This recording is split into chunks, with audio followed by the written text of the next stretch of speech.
Hello everyone, welcome back to our UGC NET English channel, your one-stop guide for acing the UGC NET English exam. If you are preparing for the UGC NET English exam, this video is a must-watch. Today we'll break down the most important topics based on detailed analysis of previous year question papers from 2018 to June 2024.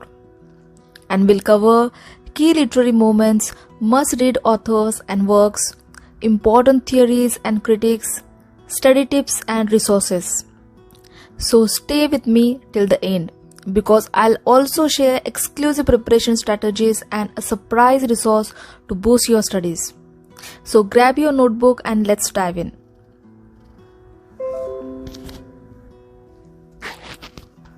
First up, British literature, an evergreen and high-scoring section. Now let's see key literary periods to cover. Old English and Middle English. Old English refers to the earliest form of the English language seen in Beowulf, a heroic epic that tells the story of the hero Beowulf battling monsters and dragons. Middle English is the language spoken after the Norman conquest, with the Canterbury Tales by Geoffrey Chaucer being one of the most famous works. It is a collection of stories told by pilgrims on their way to Canterbury, highlighting medieval society and human nature. Elizabethan Age, the Renaissance period. The Elizabethan Age marked a cultural rebirth, and William Shakespeare was a central figure. His tragedies like Hamlet, comedies like A Midsummer Night's Dream, and sonnet explores deep human emotions, societal issues and love. Edmund Spenser is known for his epic poem The Faerie Queene, which celebrates Elizabethan values, explores chivalric romance and blends allegory with the medieval tradition. Next up we have Neoclassical Age. The Neoclassical Age focused on reason, order and restraint, inspired by ancient Greek and Roman cultures. Alexander Pope wrote satirical works like The Rape of the Lock, critiquing social customs with wit and precision. Jonathan Swift, famous for Gulliver's Travel, used sharp satire to criticize political corruption and human nature, highlighting the flaws in society through fantasy and humor.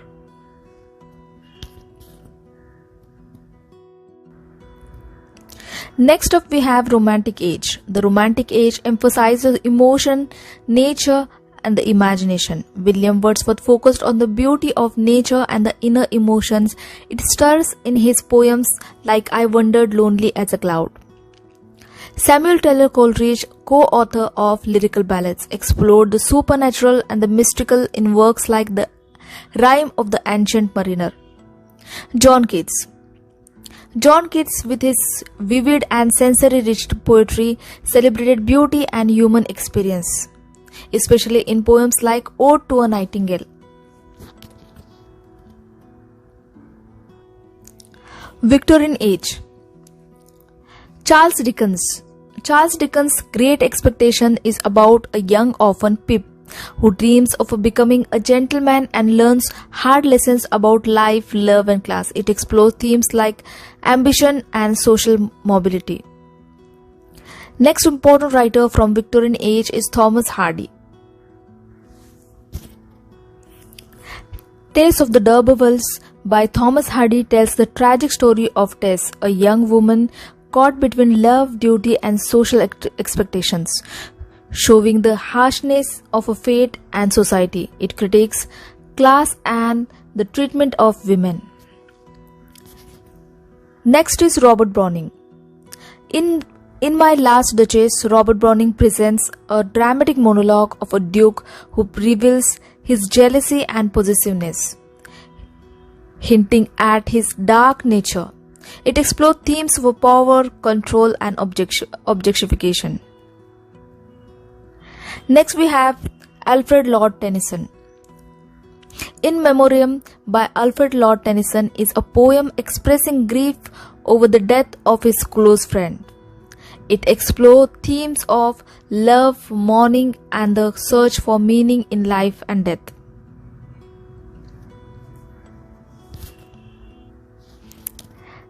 Next age is modernism, modern and contemporary literature. Important writers are T.S. Eliot. The Wasteland by T.S. Eliot is a modernist poem that explores themes of a disillusionment, fragmentation, and spiritual dissolution. In the aftermath of World War I, it reflects the confusion and chaos of the early 20th century. Next is Virginia Woolf. To the Lighthouse by Virginia Woolf is a novel that explores the inner lives and thoughts of its characters, focusing on themes like memory and the complexities of human relationship. It uses a stream of consciousness techniques to show different perspectives. Next is George Orwell. 1984 by George Orwell is a dystopian novel set in totalitarian society where the government led by Big Brother controls every aspect of life. It explores themes of surveillance, censorship, and the dangers of absolute power.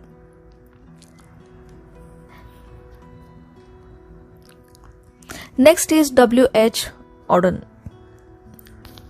In Muse des Beaux Arts, W.H. Auden reflects on the indifference of the world to human suffering, using the example of paintings to show how life continues even in the face of personal tragedies. The poem highlights the contrast between art and reality.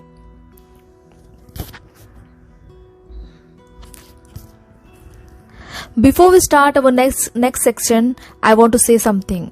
If you are a new student and feeling overwhelmed about where to start, don't worry.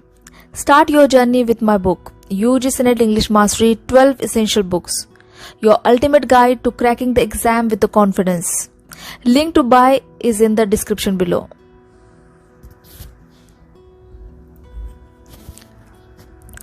Next we have literary theory and criticism, often considered challenging but highly rewarding.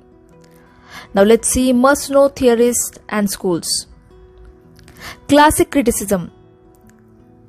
Aristotle in Poetics discussed the importance of drama in its structure, while Plato in the Republic criticized poetry for its potential to mislead people and distract from truth. Next is Neo-criticism. Clint Brooks, I.A. Richard Wimsatt and Beardsley. Neo-criticism focuses on closely analyzing the text itself, without considering outside factors like the author's biography as seen in the works of Brooks. Next is Structuralism. Structuralism, led by Saussure and Levi-Strauss, explores how underlying structures shape our understanding of the world and culture. Next is Post-structuralism and Deconstruction.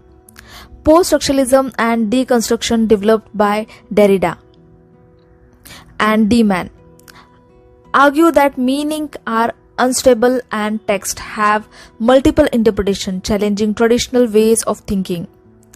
Next is Feminist criticism. Feminist criticism by scholars like Showalter, De Boer, and Butler examines how literature reflects and shapes gender role, focusing on women's voices and experiences.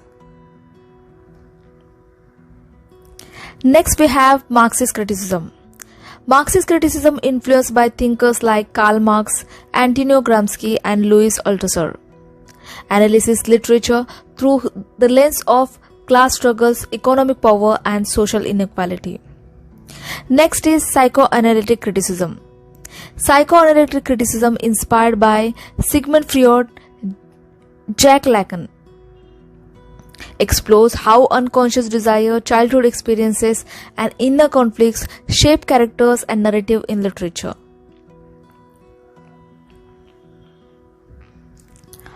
Moving on to Indian writing in English, a section rich in cultural narratives. Now let's see key authors and works. Raja Rao. Kanthapura by Raja Rao tells the story of a small Indian village's struggle for independence and explore themes of tradition and change. Next is R.K. Narayan. His important work is Malgudi Days. Malgudi Days by R.K. Narayan is a collection of short stories set in the fictional town of Malgudi, depicting everyday life in India. Next is Arundhati Roy. Her important work is The God of Small Things.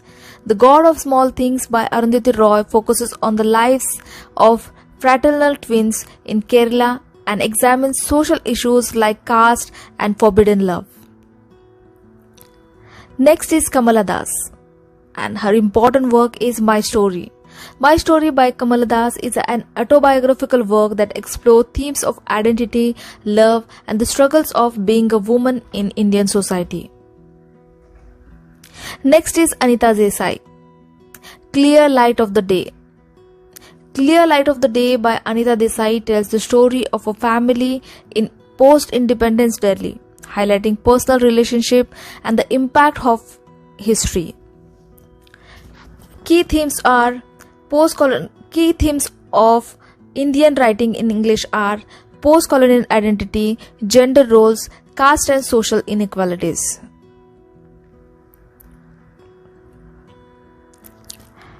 Next we have American and non-British literature. Key authors are: in American literature, Edgar Allan Poe. The Raven by Edgar Allan Poe is a haunting narrative poem about grief and the torment of loss, featuring a mysterious raven. Next is Walt Whitman. His important work is Leaves of Grass. Leaves of Grass by Walt Whitman is a collection of poetry celebrating the self, nature, and the human experiences with a focus on individuality and the democracy. Next is F. Scott Fitzgerald. His important work is The Great Gatsby. The Great Gatsby by F. Scott Fitzgerald is a novel about the American dream, exploring themes of wealth, love, and moral decay of society during the Jazz Age. Next, we'll see African literature. And important writers and their works are Chinua Achebe. Things Fall Apart. Things Fall Apart by Chinua Achebe tells the story of Okonowo, a respected Igbo leader, and how his life is disrupted by British colonialism. Next is Ngugi Wa Thiong. Decolonizing the Mind. Decolonizing the Mind by Ngugi Wa Thiong is an essay collection that critiques the cultural impact of colonialism and advocates for writing in African language. Next is Caribbean literature. Important writers and their works are Derek Walcott. Omeros. Omeros by Derek Walcott is an epic poem that reflects the story of the Trojan War while reflecting on Caribbean identity, history, and colonialism. Next is V.S. Naipaul, A House for Mr. Biswas. A House for Mr. Biswas by V.S. Naipaul follows the life of Mr. Biswas, an Indian man in Trinidad who strives for independence and the dream of owning his own house.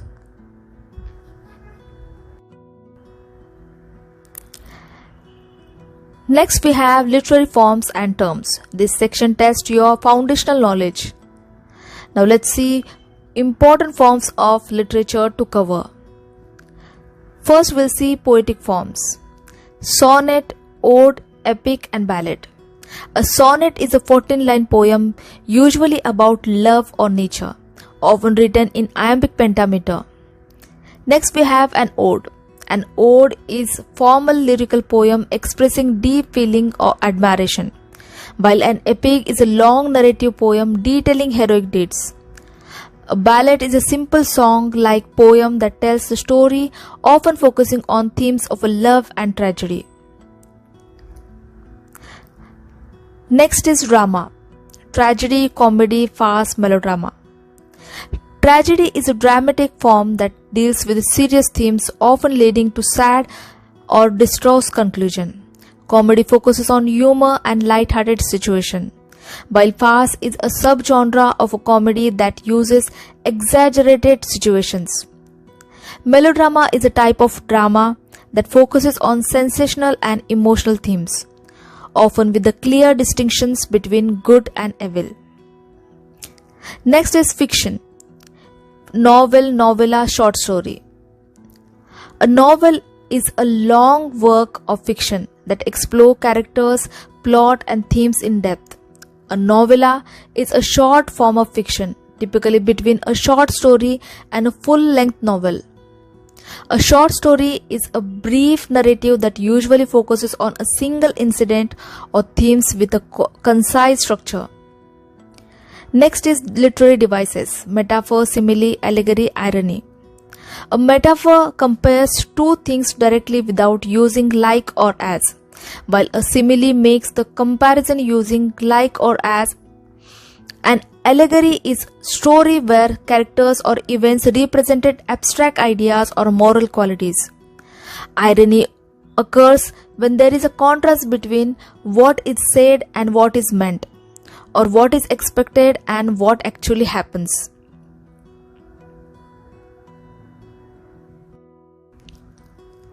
Next we have cultural studies and research methods.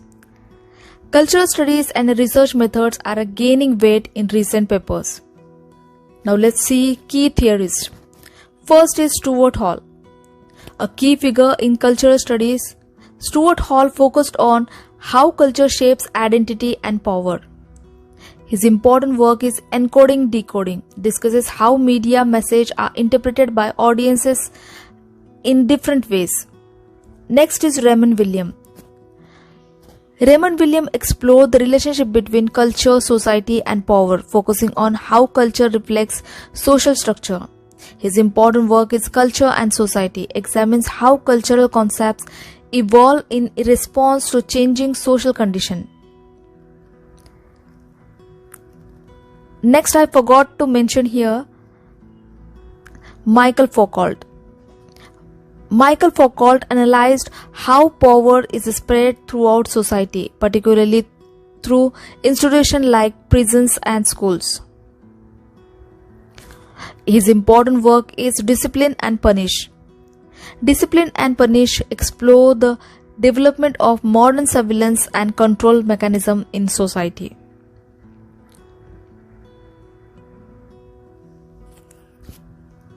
Next we have research methods in English. MLA and APA citation styles. These are two common citation styles used in academic writing. For example, MLA is often used in humanities like literature, Shakespeare, William, Hamlet and Penguin, while APA is common in social science. For example, Smith J. 2020. Psychology and behavior.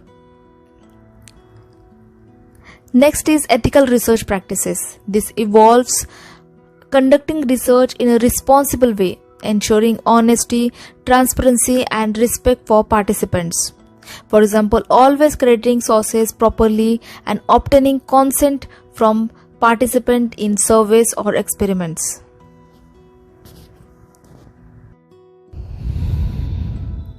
And lastly, ELT, that is English language teaching. And key approaches are communicative approach. This method focuses on teaching language through real life communication and interaction. It encourages students to use language in practical everyday situations rather than just memorizing grammar rules. For example, role-playing activities like ordering food at a restaurant to practice conversational skills. Next is direct method. The direct method emphasizes teaching vocabulary and grammar in the target language without using the student's native language. It focuses on speaking and listening, aiming to immerse students in the language. For example, a teacher might describe objects in the classroom in English without translating into the student's native language. Next is grammar translation method. This method is traditional and involves learning grammar rules and vocabulary through translation exercises. It focuses on reading and writing with a little emphasis on speaking or listening. For example, translating sentence from the target language to the native language and vice versa, such as translating "the cat is on the mat" into the native language.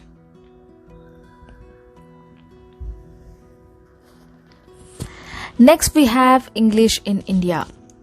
The history of English in India dates back to the British colonial period, when it was introduced as a language of administration, education, and governance. Post-independence, English retained its status as an associative language and became an integral part of India's education system, especially in higher education.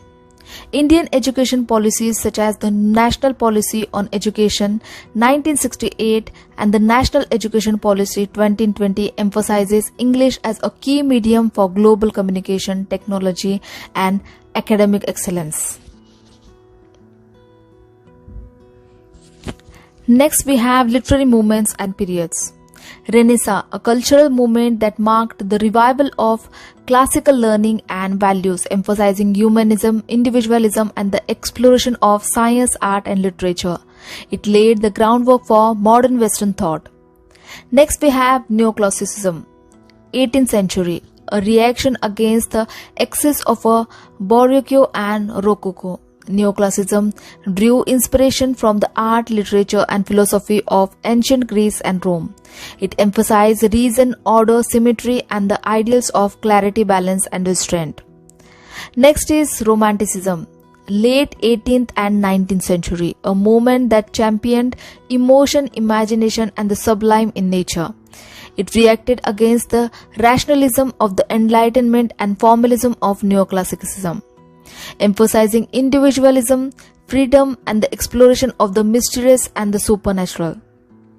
Next is Modernism, late 19th and 20th century, a broad cultural movement that sought to break away from traditional forms and values. Modernism embraced innovation, experimentation, and the rejection of established norms, exploring themes such as alienation, industrialization, and the complexities of modern world. Next is postmodernism, mid-20th century onwards. A reaction against modernism, postmodernism is characterized by skepticism toward grand narratives, embracing irony, fragmentation, and relativism. It questions objective truth and embraces pluralism, playfulness, and intertextuality, often blending high and low culture.